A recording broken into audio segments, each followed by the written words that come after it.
All right. Well, thank you to Betty and the rest of the HillVets team for inviting us to CAPCON this year. My name is Chad Ballentine, and I'm the Director of Patient Engagement Marketing at Horizon Therapeutics. And like all of you, I too am a veteran.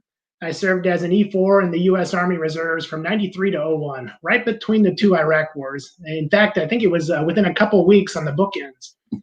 My MOS was a 91Q Yankee 7 as a pharmacy and compounding specialist. And I worked at various military hospitals, both in and out of the country, including BAMC, so Brooke Army Medical Center out of Fort Sam Houston, Wright-Patterson Air Force Base in Dayton, Ohio, and even Gorgas Hospital all the way down in Panama when the U.S. was still there. My home unit was a combat support hospital in Sharonville, Ohio. And today I'm joined by my colleague, Mr. Scotty Roth, also a military vet, and I'll let you go ahead and introduce yourself, Scotty. Thanks, Chad. So thank you to HillVets and Betty for having us here today. My name is Scotty Roth, and I'm a regional business manager on the Site of Care Access team at Horizon Therapeutics.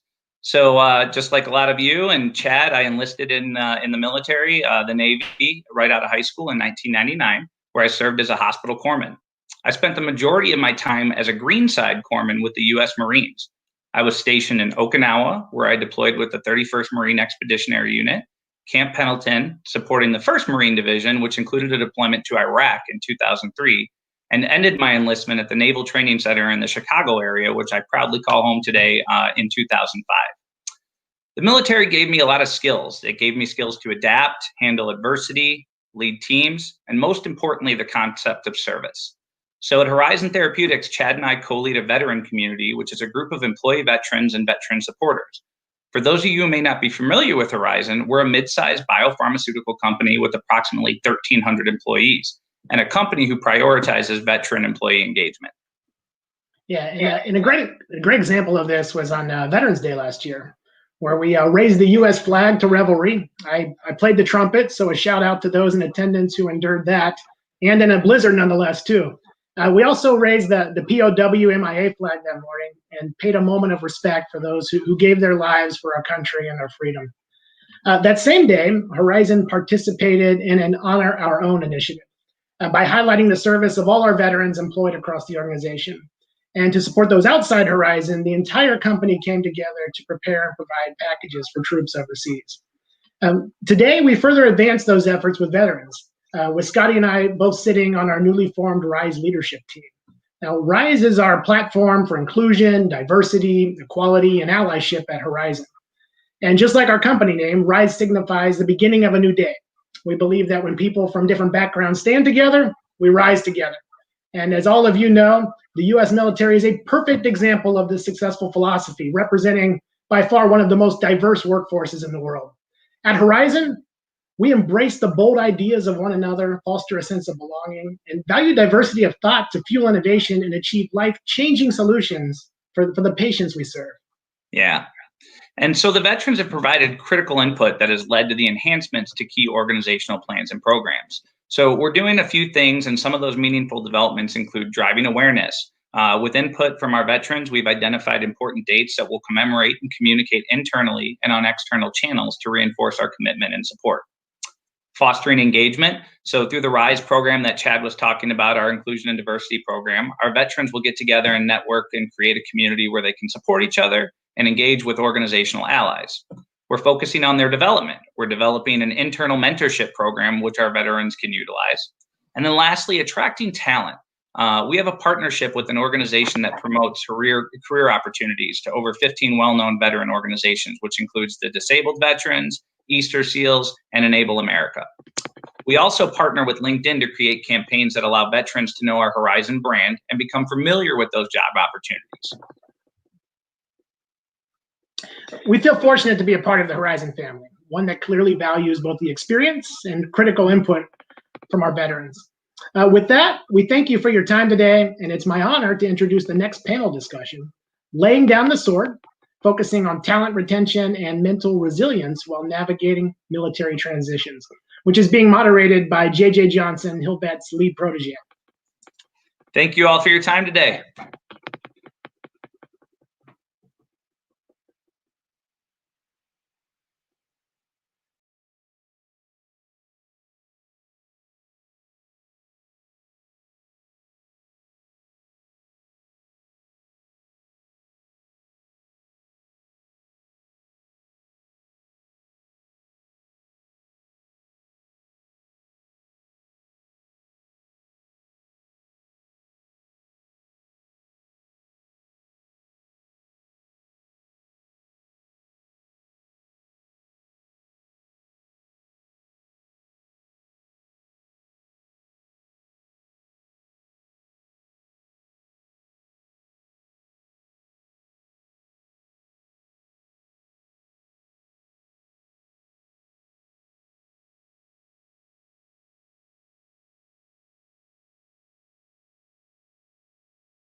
How about now?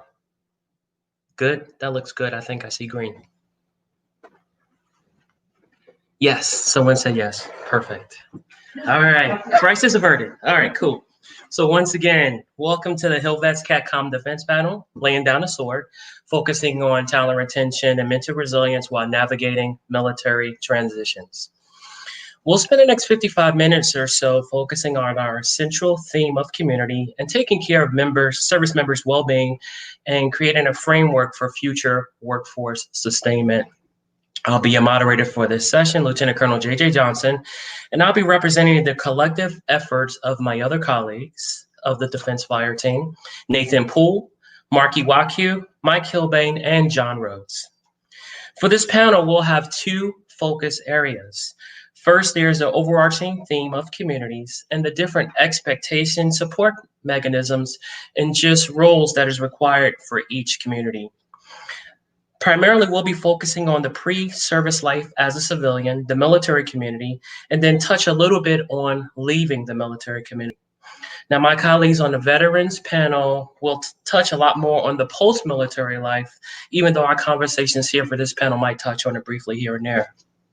Now, if communities is the umbrella covering our discussion, the foundation is going to be an understanding that no matter what phase you're in, whether that's civilian or military, there is a need for a level of mental resilience to operate no matter which community you find yourself a part of. Now, we have a lot to pack into a short period, so I'll start off by giving each of our panelists an opportunity to say a few words. And after that, we'll jump right into some questions we have prepared and also seek to incorporate some questions from our audience. So we'll start off with Dr. Keita Franklin, the Chief Clinical Officer at Loyal Source Government Services and co-director of the Columbia Lighthouse Project. Dr. Franklin? Thank you so much, Colonel Johnson. I'm happy to be here with the panel and everybody this afternoon. And just by way of a quick introduction, I am a social worker by training. I started my career in a pre-9/11 era working for the Air Force out at McCord Air Force Base doing base level mental health work, and then traveled around with my active duty husband for a good number of assignments before landing at Headquarters Marine Corps, leading behavioral health there, and then two assignments, one at the DoD as an executive over suicide prevention, and then the same position at the VA. So I come with a background in all things clinical, mental health, and policy of large-scale programming, and I'm happy to be with you this afternoon. Thank you, Doc. We're really grateful to have you. And now we're going to move on to Dr. Jolene Caro. She's a research scientist at Lockheed Martin. Hi, thank you for having me. I'm Jolene Caro. I am a research scientist and the intelligence lead at Lockheed Martin. I'm part of a highly experienced team that works to identify customer mission needs and gaps. And in turn, we develop collaborative technologies that enhance mission performance and business opportunities across the intelligence community, the Department of Defense, and our international government customers. I retired from the Air Force just over a year ago, where I was a NSA liaison to the Joint Chiefs of Staff at the National Military Command Center. Colonel Johnson, I want to thank you for inviting me here today. I'm honored to join this amazing panel to discuss military retention, mental resiliency, and to share a little about my experiences before, during, and after my service. Thank you, Doc. We appreciate that. We appreciate having you. Now we're going to move on to Mark Delaney, who's also recently retired from the Army. He's owner of the Veteran Professional website and the Veteran Semi-Professional podcast. How you doing, Mark? JJ, thanks for having me. I really appreciate it. So like you were saying, I got out about a year ago. I went on terminal leave in December. And in going through the process, just felt some general frustrations and everything with the getting out of the military. And so I started a website to kind of share my journey, share some information and resources with other veterans as they go through their own transition. And then eventually the website evolved into starting a podcast where I interview veterans who either started a company or are working in a profession that people want to learn more about. And so I'm really excited to share my experience and share about what I've learned in this journey and in the creation of the website and the podcast with everyone today. Thanks. Thank you, Mark. I appreciate that. We're definitely going to talk a little bit about your website and the podcast as well as part of our goal to make sure that we flag some resources for individuals throughout this discussion. So Merriam-Webster has a few definitions of a community, but I think the one that's most relevant here is a body of persons or nations having a common history or common social or political interests. So when you think about a community, or when you're part of a community, there are unwritten and written rules that you must operate, that you must use to operate and ultimately thrive within that community. Now, I would wager that that's probably not something we spend a lot of time dwelling on when we're part of that community. So we're going to start off by looking at the time before military life. Dr. Caro, I'll start off with you. I'd like to ask you to just think back through your time when before you came into the military, then your time in service, and ultimately when you transitioned. Now, as you reflect on those three different periods as you move through those different communities, how much thought did you give to the different communities that you were in? And can you talk about maybe some of the main differences of each community? Sure. So obviously I didn't think about it a lot before joining. I was 18, straight out of high school when I came into the military. So I really didn't think about my community much.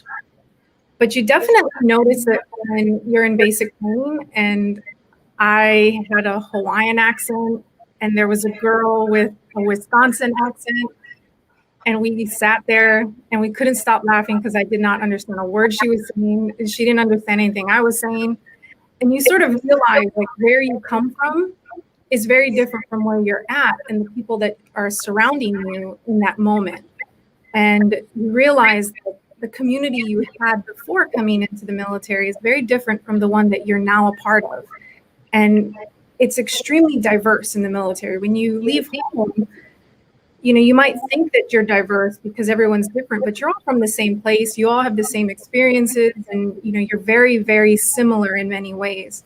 And so that diversity is not quite there. And when you leave and you join the military, which is arguably one of the most diverse communities there is, you start to really recognize the difference in where you're from, where you are, and where you're headed.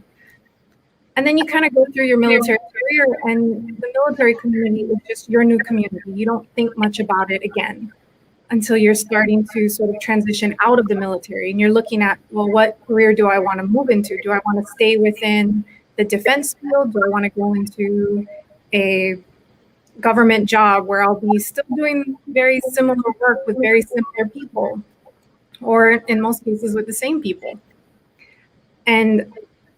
Or do I want to move into the private sector? Or do I want to move into maybe a nonprofit, which is completely different? And so you start to realize those communities again and sort of where you are really comfortable, where you want to be, and kind of ultimately where you really won't fit. I realized as much as I love the idea of being a part of a nonprofit, I probably wouldn't fit in that community. It's just not what I'm used to. It's a very different vibe and a very different pace. And it would be a very huge transition for me to move into something like that. As much as I love the idea of it, I can't see myself being full-time, at least not at this point, straight out of the military a year later, But you don't think so much about the differences in communities until it's there and it's becoming something you really need to consider for a reason, or it's something that's glaringly in your face, like not understanding the person speaking English to you. Right. You don't really think about it until it's an issue. Right. Absolutely. I agree with that. We probably don't spend a lot of time thinking about that. But I think what I'm hearing from you too is that when you initially started, you were from an area where you were used to the people that you grew up with. And then you got thrown into the hodgepodge of the Air Force and all this diversity. And obviously you had to learn how to drive because, here you are, you're retired. So Mark, you're a service member as well. Can you share some of your thoughts, before you came into the military, then after, while you were in? Yeah, sure. So I'll kind of focus a little bit just on when I was in particular. And when I think about the communities that I was a part of that shaped me the most, every one of them had to do with a serious transition or a career change or some type of big event that was happening in our military. So I think of, I joined the infantry. That was my first job in the Army. And my initial infantry officer training those are still my best friends to this day. And then I went through Ranger School, and like those are still some of my best friends to this day. And then I went through civil affairs training. I was a year-long pipeline. We all were in it together, and we were peers, and we were going through the same process. And even if it wasn't necessarily, whatever we were doing was the most difficult thing we did while we were in the military, still having that shared experience together was what made us a community. And I think kind of where we lose some of that is in the process of getting out. There's no community in your transition cohort, if you will. You get community when you get community when you change rank. You get community when you move to your next job. But it all goes away the moment you get your DD 214 and you're out the door. No, that's great. And I have to tell you, man, even though you're out the Army, you're still Army. Like, you're so intense. I'm ready to go do combatives with you right now. And we'll go take a hill or something. Let's do this, man. I feel it. So, exactly, boy, Dr. Franklin, so I know that you've never worn the uniform, but I remember from our previous conversations that your dad, 22 years in the Navy, so you grew up in a Navy household. Yeah. So you've been part of that military culture, and then you decided to jump in the fire and go work in DOD and then VA. So you're a glutton for punishment, obviously. But the three of us, we can share it, from wearing the uniform. But as a civilian who's been in that world, and also as someone who is a family member, can you share what it was like to transition between those communities as well? Because I would think that you probably have a unique perspective that we don't even know about right now. Yeah, I'm happy to share. I'm also humbled by all that I don't know about what it's like to be an active duty service member. But some of the things that come to mind for me, just both on sort of the positive side and then the side that somewhat concerns me, is on the positive side, I've always been impressed by what these two just described, this notion of unit cohesion and how it is such a big protective factor. People describe their military units just like they describe their family. And I always think, wow, that is just incredible to have this work environment that truly does have small unit leaders that you can look up to and truly has this sense of belongingness like none other. I can't even describe it as well as these two. So this whole notion of unit cohesion and having an instant family and an instant group of friends and people you can share stuff with, like parenting and outside work kind of things, and all of that is just incredible. And so there's just so many strengths associated with that. And then in terms of the other side of the equation, like over the years, as I've sort of watched from the balcony, not exactly part of the culture, as you described, I've worried about things like service members feeling like there's a zero tolerance for mental health struggles, or folks feeling like it's not okay if you're not okay, and that you always have to say you're good to go. How are you doing? I'm good to go. I'm good to go. I'm good to go. Well, and they're not. And so I've worried about that. And sort of what does it mean to always be in this environment where you have to be perfect, or when you have to sort of appear flawless. And so, I think the unit cohesion definitely buffers against that when people can have shared experiences as described by Mark, but also it can be problematic at times if we're not careful. So I've appreciated watching it from the balcony, so to speak. Mm-hmm. No, absolutely. And, Doc, I have to say that in the Air Force, and I'm sure in the other services, but I can only speak for what I know, is that we strive to look at our team members in a cohesive fashion. It's a total force, and that includes our active duty members, our reserve and our guard, and also our civilians. And in many ways also, my colleague who was on the panel before me, Kiana Harvey, like military spouses as well. It's all part of the same family. And I would have to say that being able to share from the perspectives of individuals not like us who have to feel that, like you said, that strive for perfection and everything like that, it's good to have the other perspectives where it make us more human. And so I very much appreciate having the other individuals on our team. So thank you. You are very much representative of our total force and our total team. Oh, I appreciate it. So we had an opportunity now to just talk a little bit about communities, a little bit of community outside the military, and then inside the military as well. So now we're going to move on to recruiting and retention, and we're going to explore the question, how can the DoD continue to attract and retain the best and brightest with so many lucrative opportunities outside of service? So as we all know, the military often touts its ability to attract the best of the best, the cream of the crop. But I would personally argue that to remain relevant in the 21st century, we must ensure that overall we have a culture of innovation, inclusivity, and empowerment. Now, in addition to traditional career fields like personnel, maintenance, security forces, we also have to be able to recruit and retain top talent and technical experts like AI practitioners, space technicians, and cybersecurity professionals. Like, we need all of that to stay relevant in the 21st century. So I would ask the panel, how do we develop programs to become competitive with the private sector? And do you see the military continuing to attract that level of new talent moving forward? And if not, what can we do to improve that outlook? And I'll start with Mark. Yeah, sure. So my initial thought is something service member or the Department of Defense. Actually, but before I get going here, I just want to make sure. So I was told that I was having a little bit of a sound issue. Are you hearing me okay, JJ? You're on. Good? You're good. Oh, perfect. So what I'm going to suggest actually isn't even so much focused on the service member as much as it is probably the service member team, right? So I think like the family, the spouse, right? So often these policies are kind of stuck in this like 1950s model of it's all focused on one person's going to have a job and they're the only one we care about, and that's the service member. I know I witnessed a lot of my friends that would get to a point where they were ready to stay in their career, but their spouse was ready to go do something else. And their spouse had been done putting their job to the sideline, and they were getting tired of being moved around every couple of years. And so I think when we look at the retention issue of how do we keep good talent, we have to not just look at just the service member, but the entire family who's joining the military. Right. Absolutely. I agree with you 100%. How about you, Dr. Franklin? What are your thoughts? Well, Mark is spot on, and there's a number of research studies that point to that. Like you recruit a service member and you retain the family, and I think that's probably said time and time again by so many military leaders over the years, and it's bared itself out in the literature.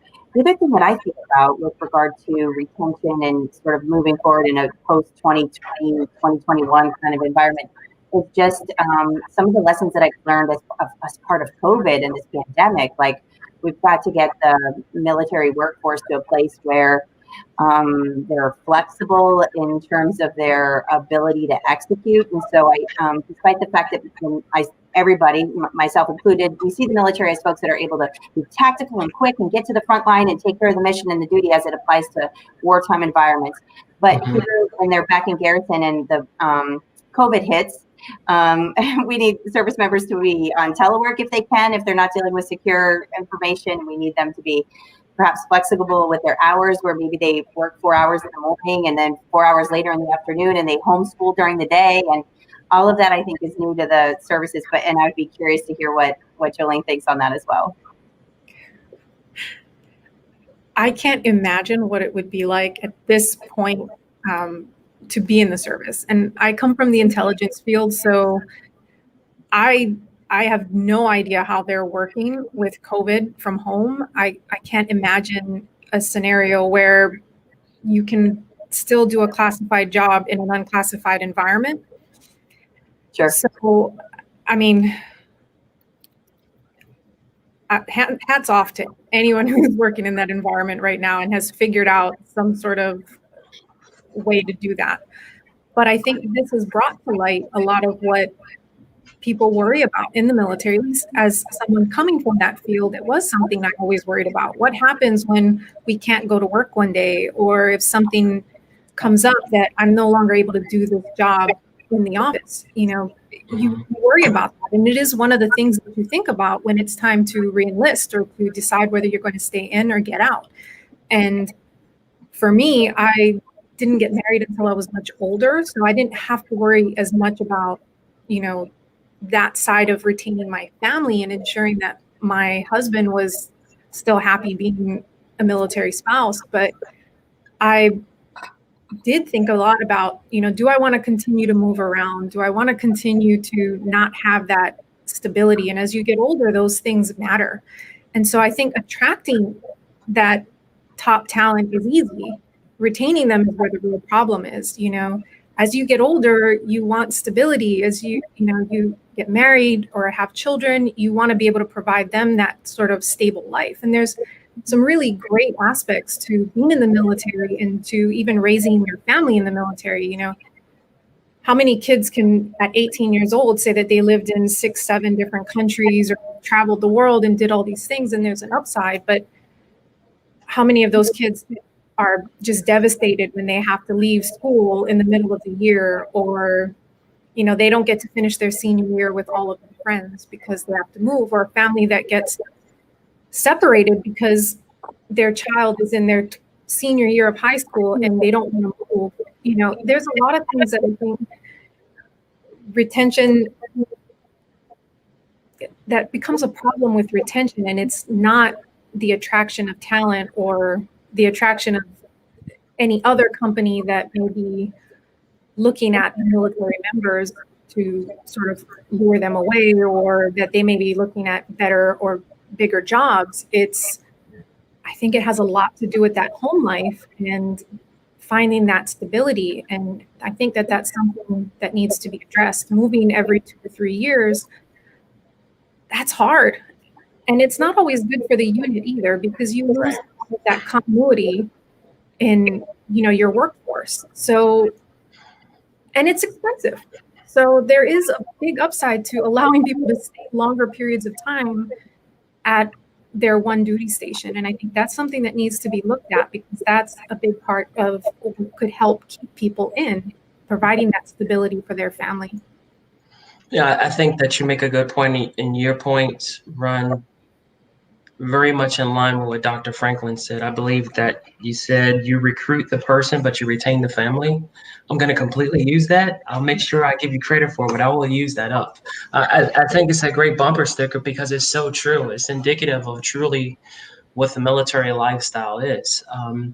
And I can't tell you how many of my service member peers, brothers and sisters, who made the opportunity to move on because of, just like you just got finished saying, Dr. Caro, kids are getting older, want to make sure they have some stability in their life and they enjoy serving, but at the same time, the commitment to the military lifestyle, there's sometimes a disconnect and they have to make that choice.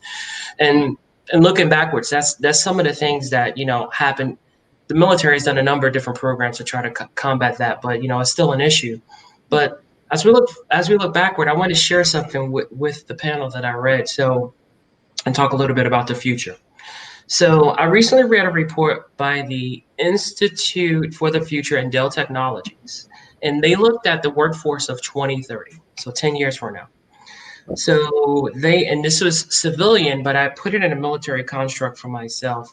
But they envision a world where the workforce evolves into one in which we have, as you would call, increased human-machine partnerships. And then, is that me? Okay, for some feedback. Okay, so increased world of human machine. I always think it's me, by the way. It's always me.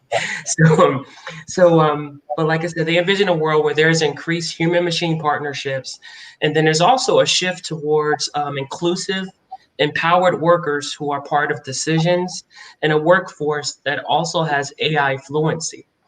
So to me, in many ways, it has to be very technical, right? And, if these are the recruits of tomorrow, how do we ensure that we attract and retain those individuals? And what changes do we need to make now if we're looking 10 years in the future? And I'm going to start off with Mark. Oh, yeah. Coming in hot to the former infantryman who knows nothing about AI. You were in Tahiti for a minute, right? That's right. Yeah. So I think when I saw this question, the way that I kind of thought about it is the people that I've always encountered that are smart, that are knowledgeable, that have technical expertise.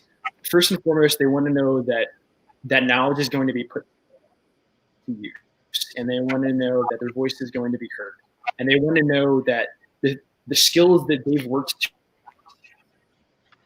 to attain have a space in wherever they're going to work. And I think that's a bit of a gap that we have right now.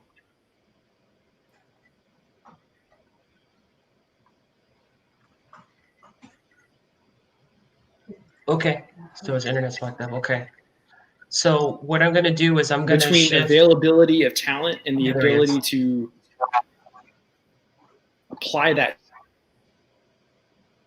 talent into positions where we're making the most of it. You know, if I have someone who's coming into the service position,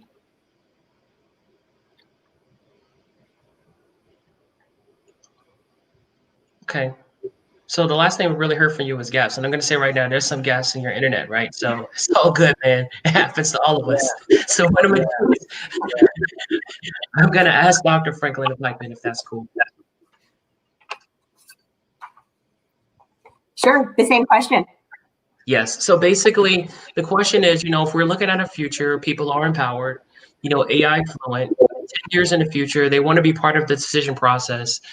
10 years in the future, how do we recruit and retain those individuals? And more importantly, what do you think we need to start doing now? Because obviously it's going to take a long time to get there. I mean, I can't I can't answer this question as fully as probably you might like, but I can give you a couple insights. In terms of preparing for the future and new recruits, the military is an environment that is largely focused on data, and all that they do, whether you're a small unit leader or running a battalion, like the military is a treasure trove for data. And so I think the sooner we teach young recruits about how to understand the data that they are exposed to, the better. So people come in and they're not always data savvy, and it is its own field and distinct kind of way of understanding the data that's coming at you, whether that's climate survey data or data about your job and your mission and how to do all that sense making. I know that's not exactly in the AI lane, but in the future, there'll likely be quite a bit more, I think, use of, I say this as a social scientist, not a hard scientist, but there'll be likely more use of AI data to get after human behavior, which is, of course, an area more near and dear to my heart, whether you're talking about suicide risk or substance abuse risk or anger management and things like that. But maybe others on the panel might have other thoughts. Yeah, but before we go to Dr. Caro, I have to say you're tugging at my heartstrings when you talk about the intersection of the human experience with data. I truly believe that there are ways for us to responsibly and ethically use data to empower our human experience. They don't have to be separate disciplines. They can be very much collaborative, but that's another hour. So yeah, I agree with you, and I was going there too much because I didn't want to kidnap the panel, but I could definitely have that conversation. Right. Yes, I had to pull out my soapbox for half a second. No, okay. I appreciate it. Dr. Caro, it's on you. So I think when you think of today's youth, they are already at the forefront of human-machine partnerships. I mean, 6-year-olds have smartphones and it's attached to their arm and it's not going anywhere for the rest of their life. The only thing they might do is swap it out for a better model.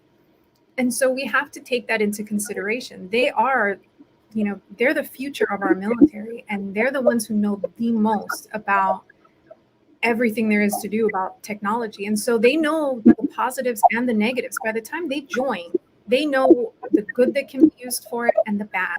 And that being the generation that they are, they're the generation that wants social change, and they push for justice, and they push for change as a population and as an entire community, so having that say and having a seat at the table when it comes to decision making in the military, especially when it comes to the use of technology in military operations, that's going to be hugely important to them, especially when you're thinking about retention. They're not going to stay in if they feel like technology is not being used responsibly, or that they're not being taken seriously when they have concerns, because sometimes even when you have a say, it's not going to go your way. But at least if your concerns are validated and you are spoken to with respect and you're heard, and they have that conversation and explain, why they're not going to go that route or they're going to take a different route, that's important to them.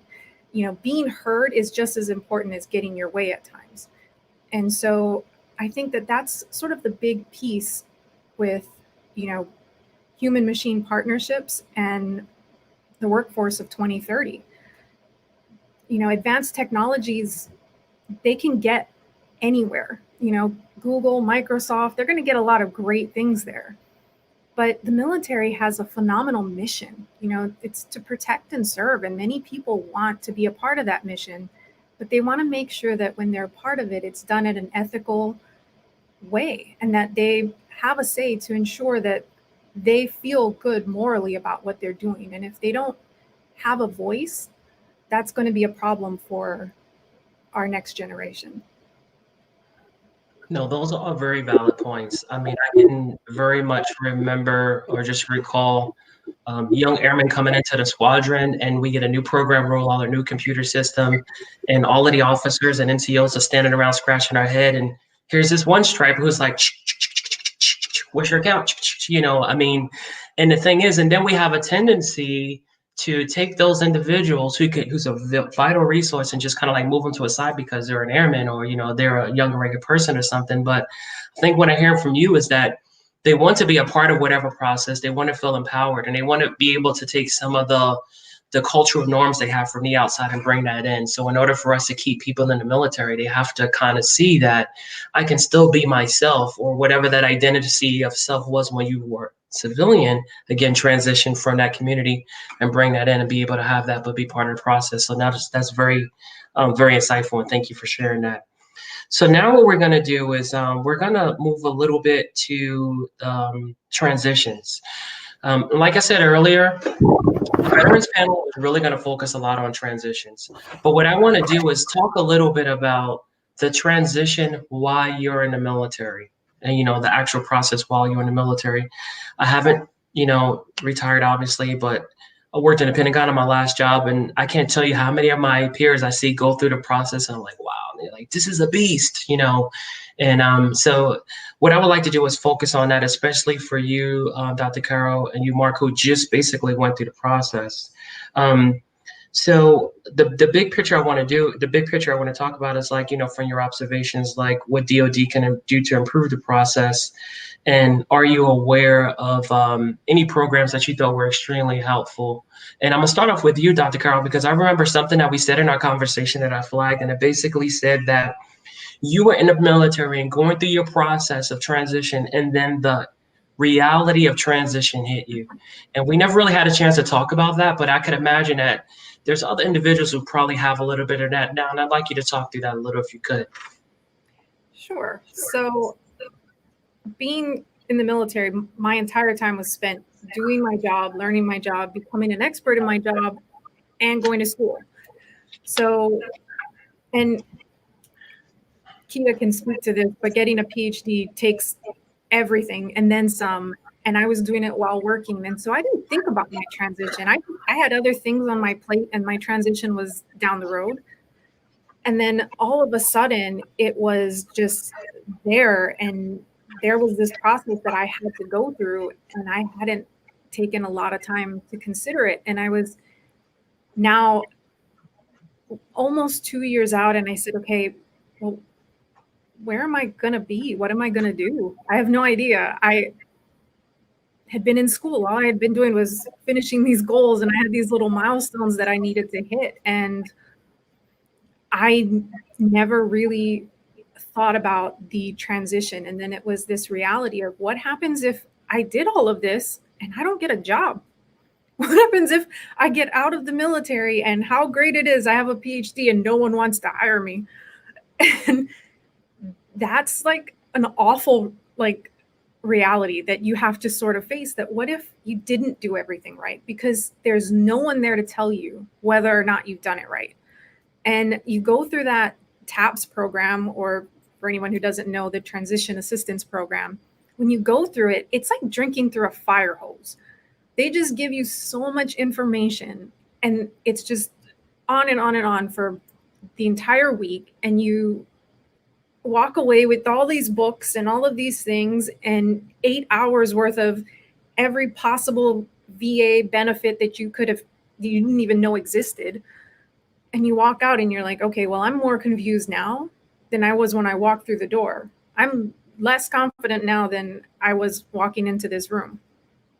And then you start looking at, okay, well, what can I do to maybe stack the deck a little bit, which is what I needed to do. I'm a planner. I like to make sure I have all the plans. And so while I was in TAPS, one of the only things I can remember about TAPS, other than that very long VA briefing, was they talked about the Hiring Our Heroes corporate fellowship program.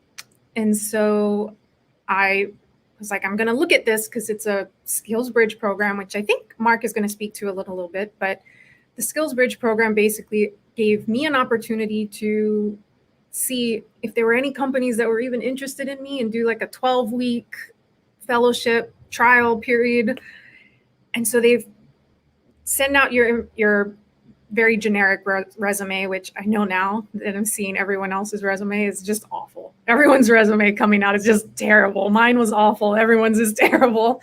And you don't realize it until you actually start seeing them after you've gone through the process and you've refined yours and you've gotten like 1,000 people tear it apart and tell you how awful it is and how to fix it. But, you know, you get out and they give out this resume and you just kind of sit there and hope, well, hopefully someone will want to interview me so I can maybe get into this program, which is phenomenal. And I really did luck out. I was interviewed by, I think I had 5 or 6 interviews, and I ended up getting interviewed with a Lockheed Martin. And obviously it worked out for me because I'm working here now, but there's just a big process and a lot of gaps that they leave. Like, you know, when I was going through the fellowship, everyone kept telling us, you know your worth. What does that mean? Nobody knows your worth coming out of the military. You get a paycheck based on your rank, and that's that. You know, rank, years, find it on the chart. That's what you get paid. You don't know your worth based on your job or your education or anything. And I had no one to talk to because I was enlisted with a PhD. No, there was 26 in the entire Air Force when I got out. 26. So I had no one to talk to. I didn't know what to expect or even where to find my worth. I went on Glassdoor and started looking at positions, and I was like, okay, I'm worth this much money. And then you look in 2011, because that's the last time this was updated. So, you know, that whole knowing your worth, that's awful. And that would be, if they want to do anything in TAPS, they need to fix that. Teach people how to figure out, you know, really what they should be expecting in terms of their salary moving into their next career, because that's one of the things, you know, financially, you need to plan for that. And if you have no idea, even a ballpark range of what you're going to make, I had no idea. Right. No, I can understand that. I got to give you a chance to take 4 deep breaths because I can see just thinking about the TAPS program. It's, you know, but yeah, it's all good. So Mark, while she's achieving her Zen, do you want to have a couple of minutes to talk about the transition process? JJ, you know, I might need a few minutes myself to come down from that. Right. Free, okay. I'm having some flashbacks to VA briefs myself, okay? But don't worry, we're going to be okay. It's going to be fine, all right? So I want to touch briefly on SkillBridge just because I think it's a highly underutilized and unknown program.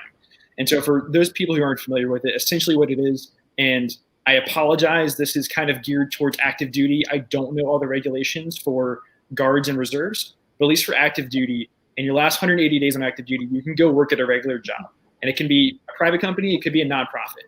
I have a friend actually who was a fly fishing guide in Colorado while he was still in the Navy. True story, that's out there. You can do that if you want. But you're still getting paid by the military. And the idea is that you get to go work somewhere and you get some experience in the civilian sector.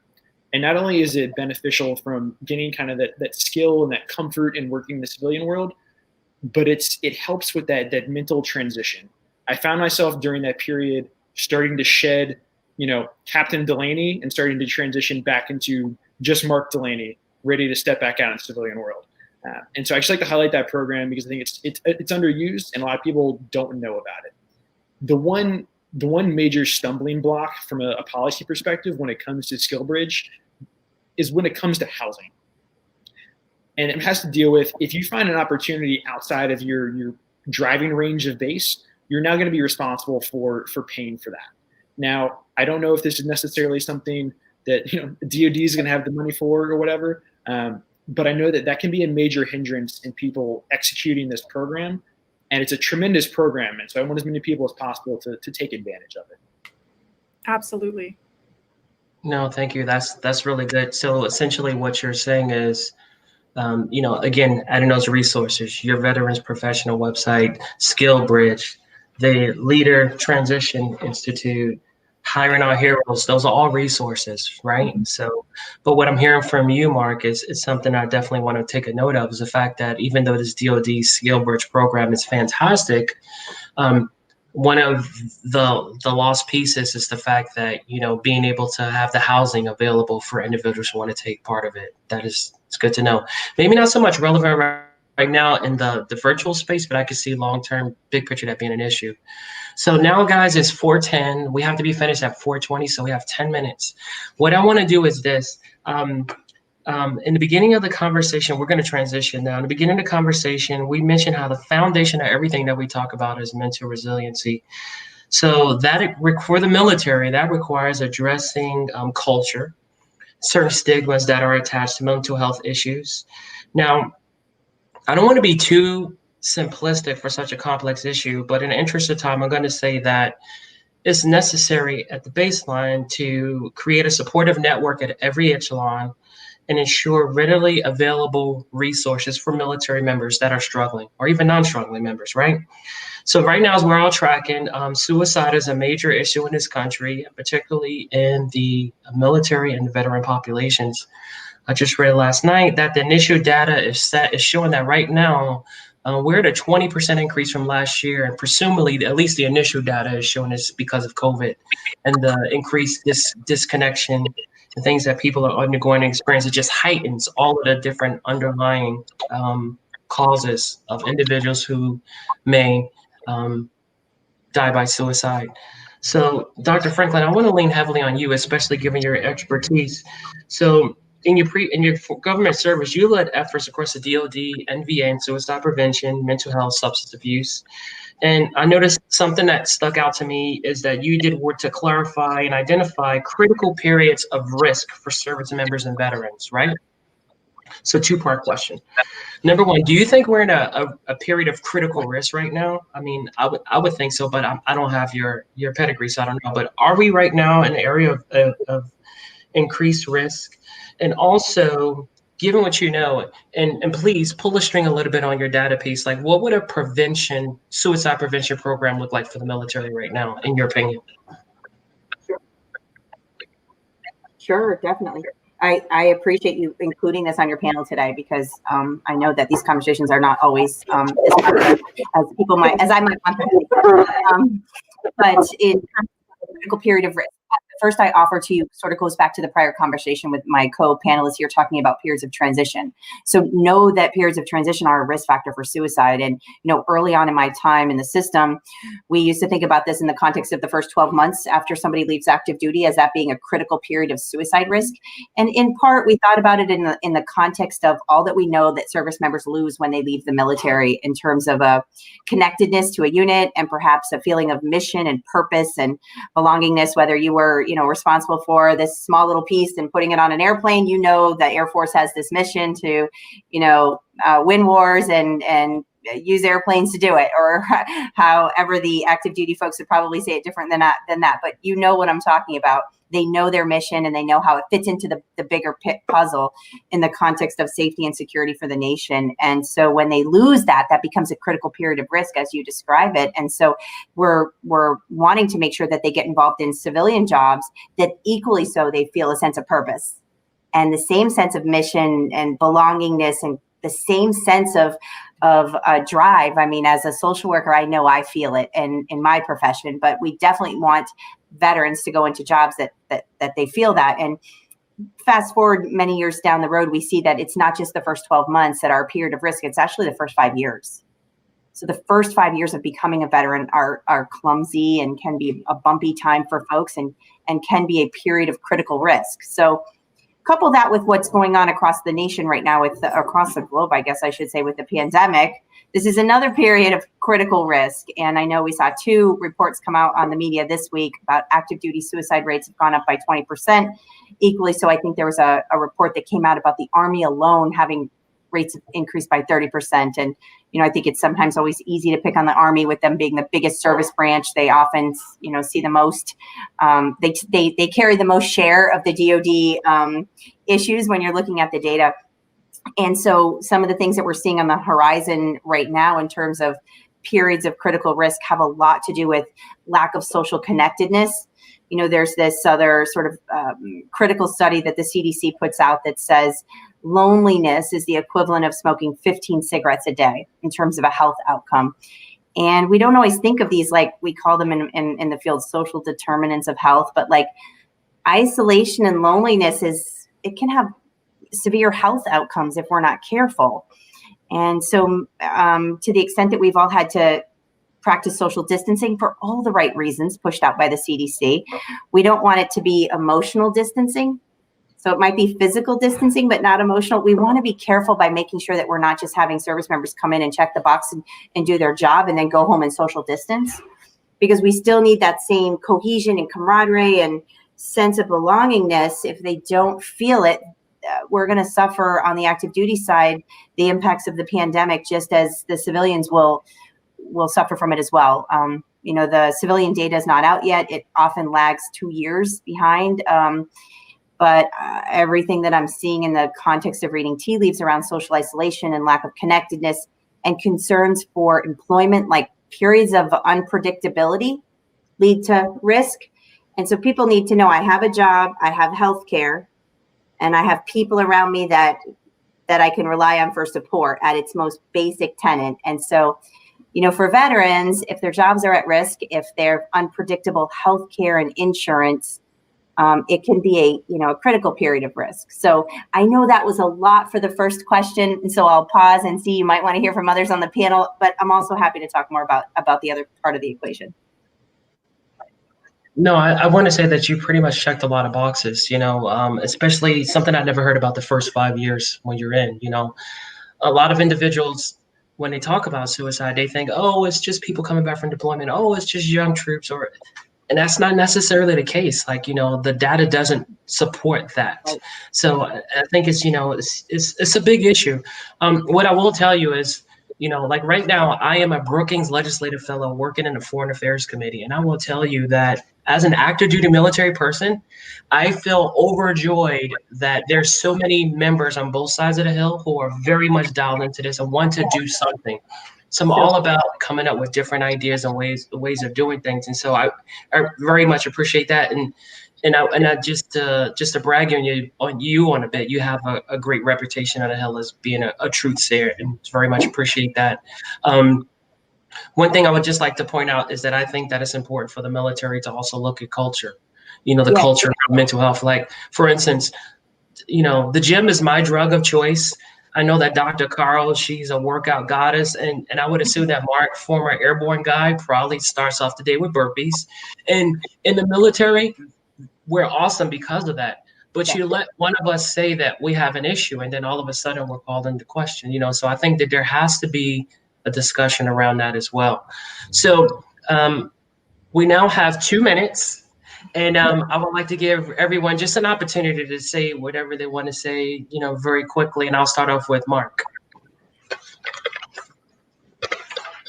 I'm going to take this brief moment actually just to talk about mental health, because I got my 30 seconds, so I'm going to, and I always want to do it. The first thing that I'll say is that I saw the ship turn in a good direction. From the time that I entered and I was a cadet in ROTC to the time I left, the ship turned. It's not going to where we need it to be, but it is definitely moving in the right direction. The last thing that I want to say is there can be a pressure while you're serving that mental health issues only affect people who have deployment experience or combat experience. And that's absolutely not the case. I know I personally, the time that I felt the absolute most down, it wasn't on a combat deployment. I had a private business suite at the Marriott, and it was a pretty cush deployment in Saudi Arabia. And that was my lowest point in the Army. So it doesn't have to be combat. It doesn't have to be, an intense experience. And I just want to make sure that we take this opportunity to highlight that and spread that message. So thanks, JJ. I appreciate it. No, thank you very much. Dr. Caro? I guess I'll touch on the mental health side too. And, when we look at mental health, we always look at it from the individual's perspective. But I want to point out that your own mental health and any struggles that you have, and I say you in, the general sense, but when you go home at the end of the day, you bring those struggles home to your family. And there is things called indirect trauma. There's vicarious trauma, and your caretakers, your spouse, your children, they're affected by this. So when you think about those stigmas, if for any reason, if nothing else, and you can't bring yourself to go get help for yourself, go get help for your family, because they will thank you. You'll be a better husband, wife, father, mother. You will just be a better person for those that you love. And so if you can't bring yourself to get help for you, do it for the ones that love you. Thank you, Doc. I appreciate that very much. And I just want to say that each one of you share one commonality, which is the fact that you're no longer in government service. Yet I would say that each one of you continue to serve. And I very, very much appreciate that. And thank you so much for being a part of our panel, our HillVets 2020 CAPCON, and giving us your time. Thank you.